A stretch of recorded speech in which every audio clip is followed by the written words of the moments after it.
Welcome to Awakened Titans podcast with Lily Patrascu, mind-blowing conversations with influential business titans sharing how you can manifest abundance, love, joy, success through quantum awakening, quantum manifestation, quantum healing, quantum miracles, exponential business growth, and innovative products and services. Discover how to raise millions of dollars for your company in today's session with Savraj Aura. He is an international businessman who has funded and transacted hundreds of millions of dollars through DistroNetworks worldwide. And he founded DistroChannels.com, a software company that helps everyday businesses assemble an external and performance-based sales force to sell and promote their products and services to the right audiences and their ideal customers. Sauraj educates and entertains entrepreneurs, sharing his obsession with ways to make money and grow businesses. You can find his content on social media at Savraj Aura and on his podcast at DistroBoss, which can be found in video format on YouTube and an audio version anywhere you listen to his podcasts. And his goal is to turn your company into a money-making machine. He is also the founder of DistroList, the fastest way to sell your product or service. DistroList lets you search 250 million Instagram, YouTube, and TikTok users so you can find the people who have your ideal customers in their audience. That means you can build distribution networks and start selling faster. And he's also the founder of Distro Capital, where you can raise capital for early stage startups. Now, the first question is, what's the secret to your success? Okay, so thank you for the introduction, Lily. I appreciate that. So you mentioned quite a lot there about all the sort of cookie jars I have my hands in. Distro channels, distro capital, distro list, the software, but there's one common denominator across all three, and that is to be able to build a distribution network, which is to say, you want to find, if you're trying to sell to a certain target audience, whether it's raising capital from investors or whether it's to sell a product around the world, you want to find the people, places, and things that already have access to that ideal target buyer group. Once you identify who the people, places, and things are, you can then essentially rope them in to sell the thing that you're trying to promote. And that would be like the actual recipe. Wow. Okay. And what made you an awakened titan? An awakened titan. See, I feel like that's a loaded question. Like coming onto this podcast, I was like, how am I going to answer that question? Okay, because you want to start looking back into your life as like looking for an epiphany, a moment that you can share where you said you had this aha moment, this light bulb. Well, to be honest, early on in my life, I've always just wanted to succeed. And so that I've always had this burning desire to grind, just to have more for myself and my family. And that meant sort of looking for opportunities everywhere. So if you want to talk about an awakening of becoming an entrepreneur there, but when you say an awakening of becoming a titan, well, my story is a little bit interesting because I've been raising capital since 2010. I'm kind of long in the tooth now doing that. And I've been raising money for businesses. We're talking small to medium enterprises, basically startups for the most part, to be honest with you. Early stage owner founders for pre-seed and seed funding. So we're talking about a couple of 100,000 to a couple of million ago for businesses who are starting up. And we'll be doing that through a myriad of different ways. And we're talking about different financial structures. And I've got really good at doing that to the point where I was able to, at will, through a distribution network of my own, be able to pull in however much money a company needed, whether it was $1.5 million or whether it was 150 million. In fact, we transacted over 850 million in over just under 20 years. And then one day, and this is where I'm getting to the point of having this awakening that you're talking about. I got very, very good at what I was doing. I was personally netting $1 million a month, making a lot of money, but I had an Icarus moment where, I flew too close to the sun and my wings melted off and I went plummeting to the ground. And that was whenever I partnered with a business to raise them capital, all I was looking for was how much they'd pay me up front and what my commission would be on having raised them the money. That was it. Due diligence became less and less important the bigger I got because my team got bigger. I was getting less involved with the businesses that we took on. And of course, one day we picked a bad egg. And that bad egg got me in a lot of hot water. And that was literally, we raised over 40 million inside of 10 months for one company that the owner of that company decided to halfway through the process, run off with the cash. And so when that happened, it doesn't matter that you're the middleman. You are not insulated. The world of raising capital is a very dangerous place. I mean, that's why there's so much money to be made there, but you are very close to the knife's edge, and it's riddled with regulation and red tape. And for me, I got caught in that web, and it sucked. It sucks as a businessman because when you go down legally, you're financially stripped, your reputation's gone down the drain. And my whole company, everything imploded, and it sucked because it was also not just in a moment that was temporary or just momentary. It was something that was dragged out over the course of 4 years because I was actually subsequently incarcerated for that time as well. And so having an epiphany about how I'm going to recover, what I'm going to do, you can have that epiphany and that moment, that awakening. But it was extremely difficult having to hold on to that idea of like what I'm going to do next, but have to sit with it for the next 3.5, 4 years. And that's also a little bit different because it gives you a lot of time to really kind of iron out and figure out what it is that you want to do.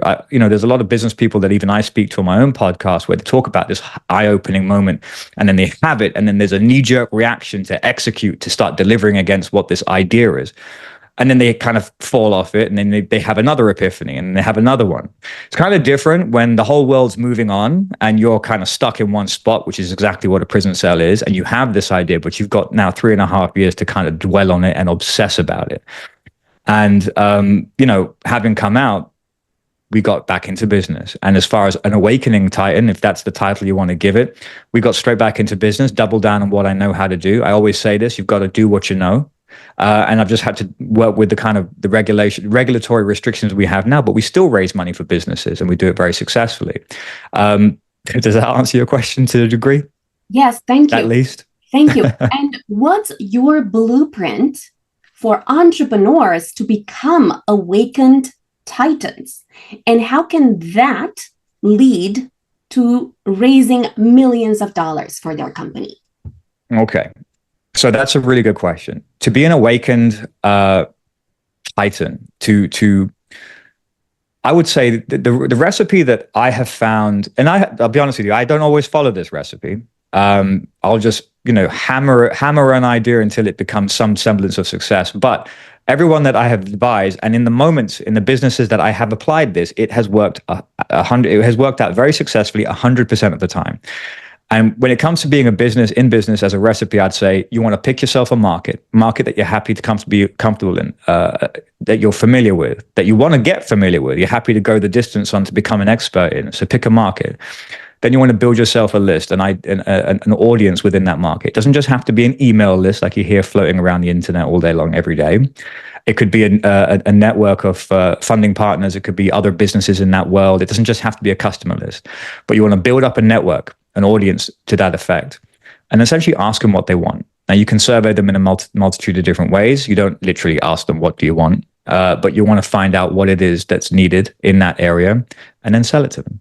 That's the 4 steps right there. That is the easiest way to do it. Okay, it's easier said than done, but if you have that in your mind, these are the 4 steps I need to accomplish.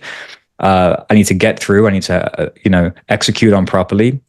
There's a certain time horizon that you need to have available for each one to do it carefully and properly. But you will end up with a very good business idea, B, an audience or a customer group that's already ready and willing to buy the thing that you have on offer. And C, you'll have the exact thing that they want because they've just told you what it is. And so you'll be in business. And from an investment perspective, that's easy to throw money on because you're already saying, I have the market, I have the product they want. They're already saying that they want it. Give me some money to build the thing. That's easy. We already know where the customers are.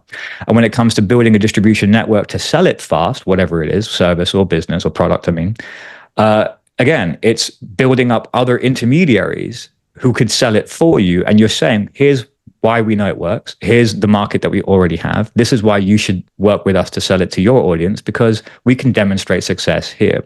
And so then you've got scalability. So you've got investors behind you giving you the money you need, and then you have the scalability aligned with your distribution network. And that's what we specialize in doing.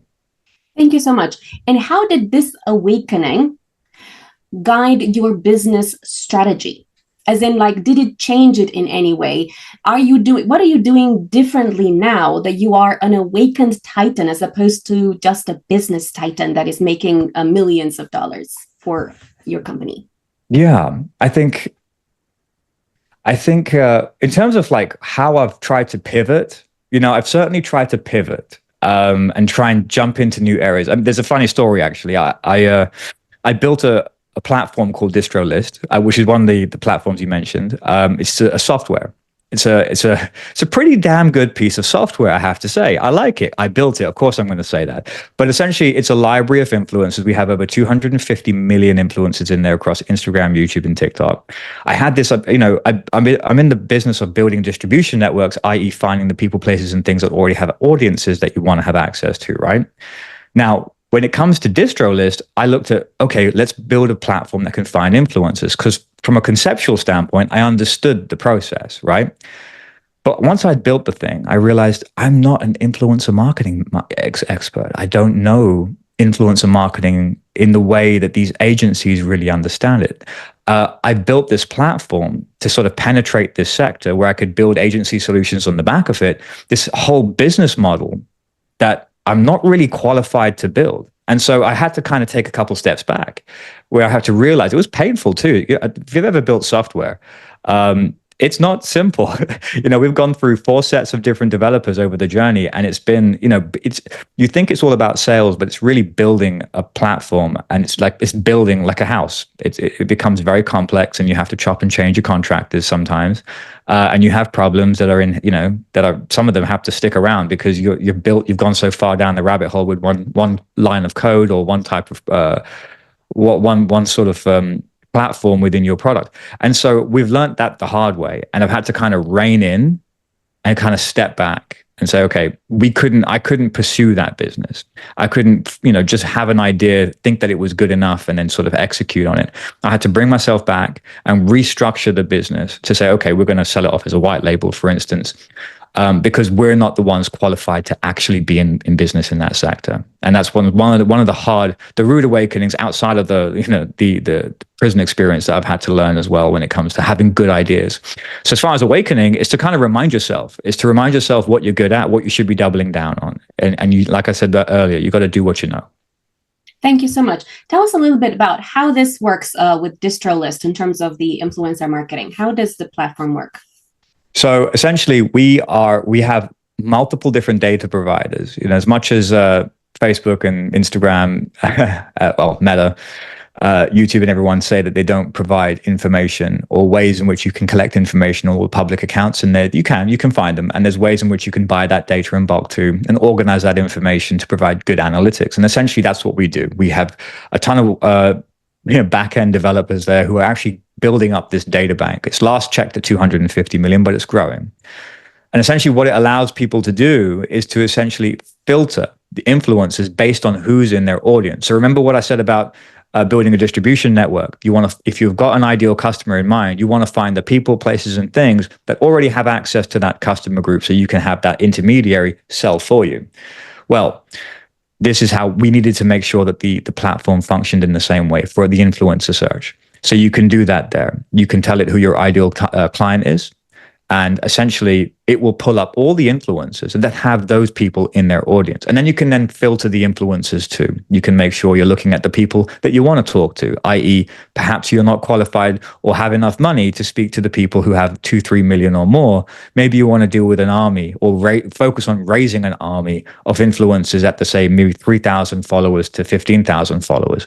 We can actually do that. And it's very good. We can search pretty much any city around the world. It's a very big platform, and that's really what it does. It allows you to build these lists. The first level of value is to build a list. The second level of value is to essentially look at the deeper analytics on each individual, looking at their engagement rates, their most popular content versus their sponsored content.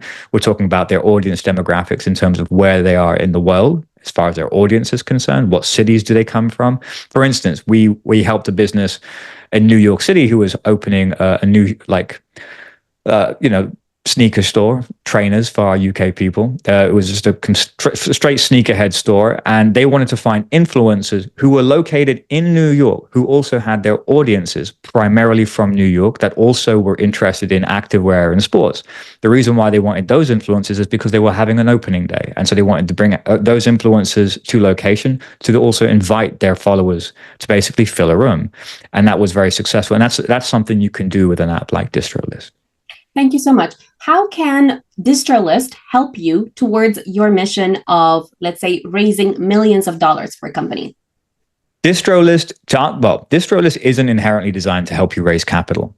But what we do say is that, especially when we're raising money for businesses through my company, Distro Capital, which is essentially my bread and butter, we always like to say, A, what's your concept? How, where are you going as a business? But then also, like, you have to go and step into the mind of an investor. If they're going to park $5 with you to come back a little while later to pick up $10 for you, that's essentially what they want to do. It's a lazy man's game. They just want to put some money with you. They want to make sure it's the safest store of value for their hard-earned money.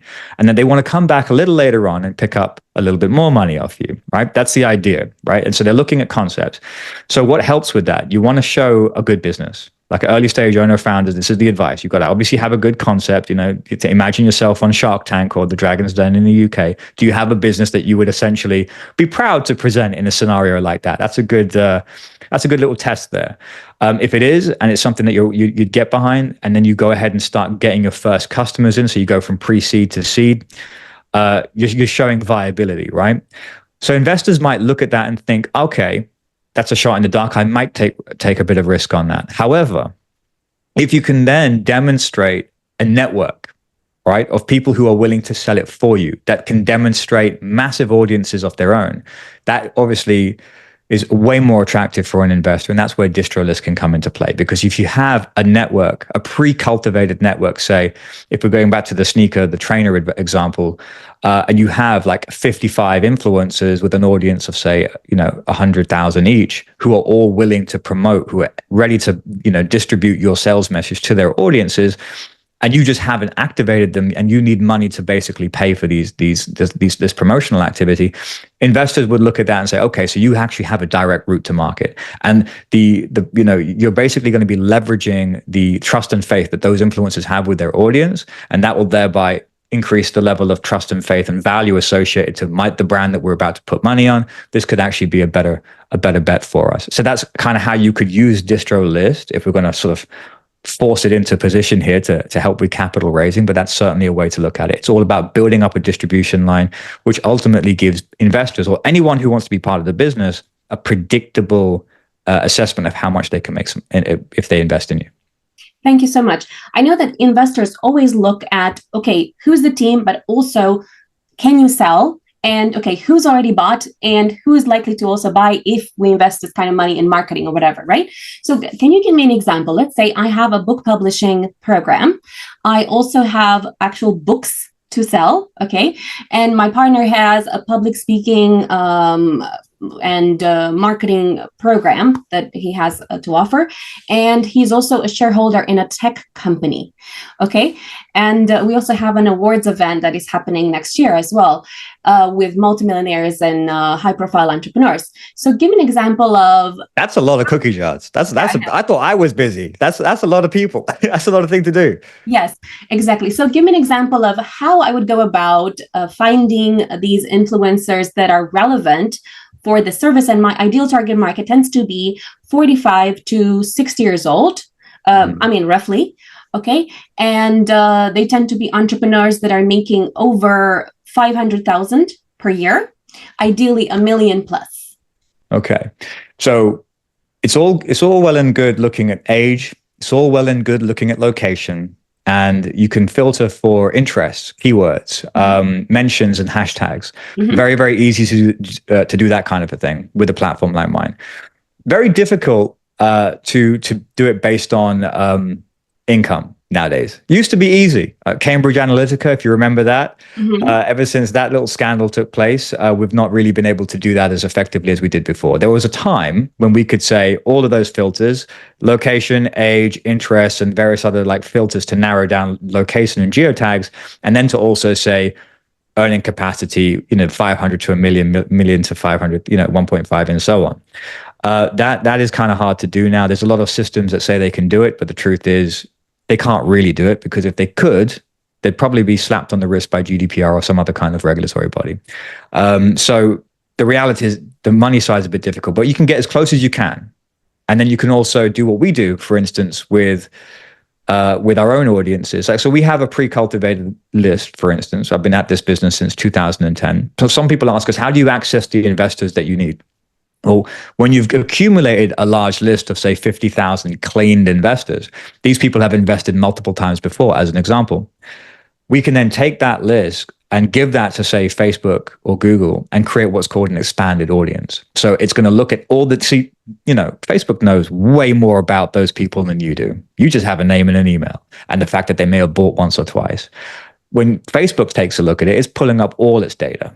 And it can basically create what's called a lookalike audience. You may have heard that before. It gets used flippantly, but some people don't really truly understand the true value of that, because the machine learning that's built in with Facebook and various other platforms is that it can really understand who those people are and create an expanded audience. And of course, if you're marketing to a certain set, you can actually get a lot more people than you initially thought might be possible. And that's how you would sort of fill a room, especially if it's like, now you mentioned all those different businesses. Each one has a different type of ideal buyer, right?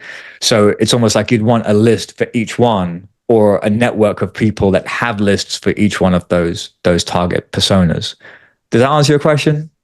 Yes. I'm wondering whether there's any way to get around the income bracket thing by putting, for example, people that like Louis Vuitton or people who buy Rolls-Royce cars or whatever. Is there some sort of way to kind of get around the income bracket?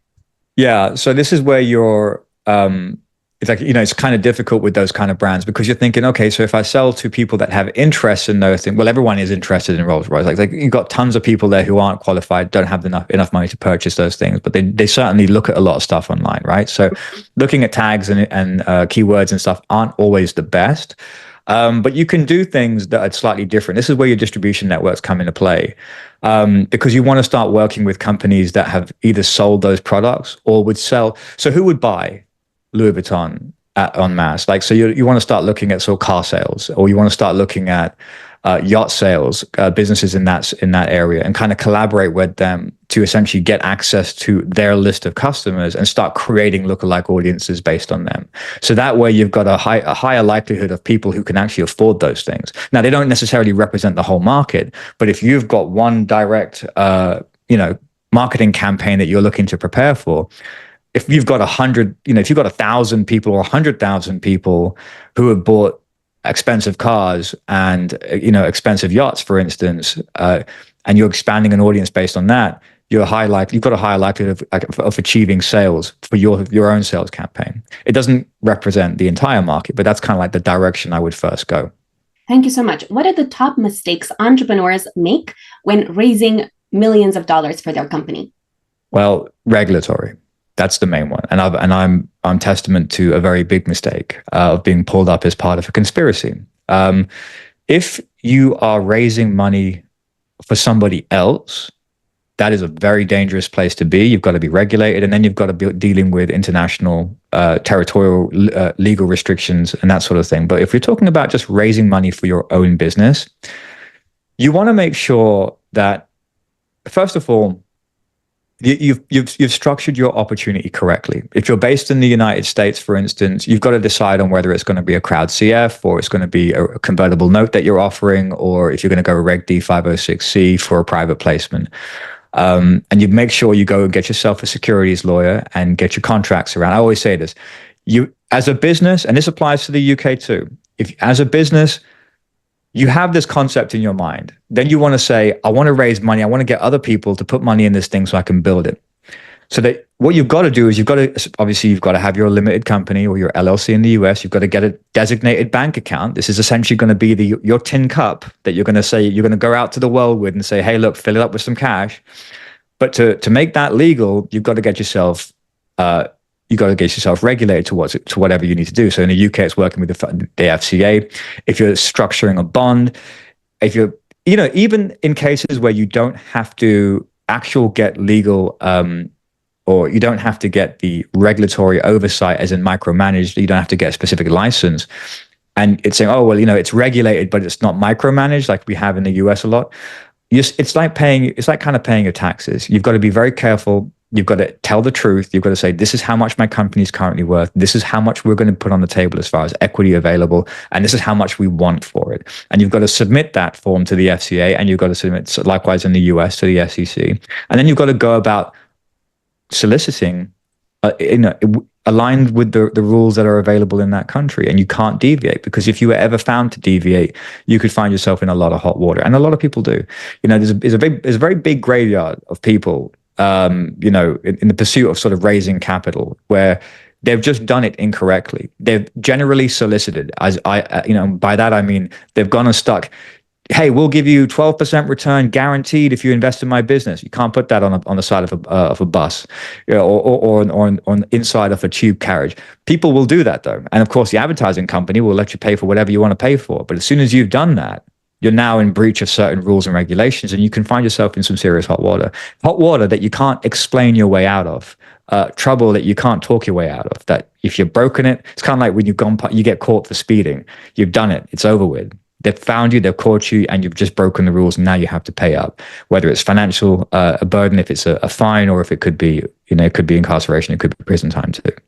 Thank you so much. And what are the top things entrepreneurs should do to raise millions of dollars that you haven't already mentioned? Okay. To raise millions, you want to have yourself, like I mentioned, you have to have a good business model. You have to define the market, and also have that market be, you have to prove that market availability, as in you have to demonstrate some kind of sentiment. If it's not instant sales, it's got to be some kind of market sentiment that they really want this. And then it's really about packaging. And it kind of goes back to like brass tacks when it comes to like marketing standards. You've got to come up with a good sales funnel. You've got to come up with good indoctrination sequences, if we're using emails, to get people pre-educated, pre-framed, understanding what is available. Because not everyone loves your idea as much as you do. You've got to educate people. It's not just a one and done, hey, let me put an ad out to say, I want some money. You've got to talk to people. You've got to spend the time to show them what it is that you have available, what's on offer, and how they're going to be successful by partnering with you.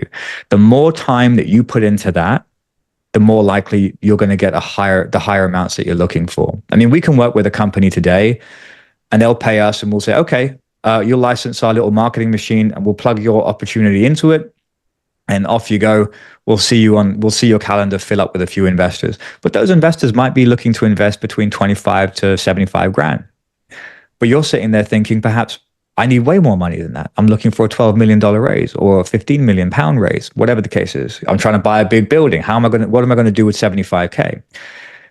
So to do that, you need to educate people more. You got to work through it, because the person that paid 25 grand might actually have 700 grand to give you. They're just lowballing because they don't know you very well.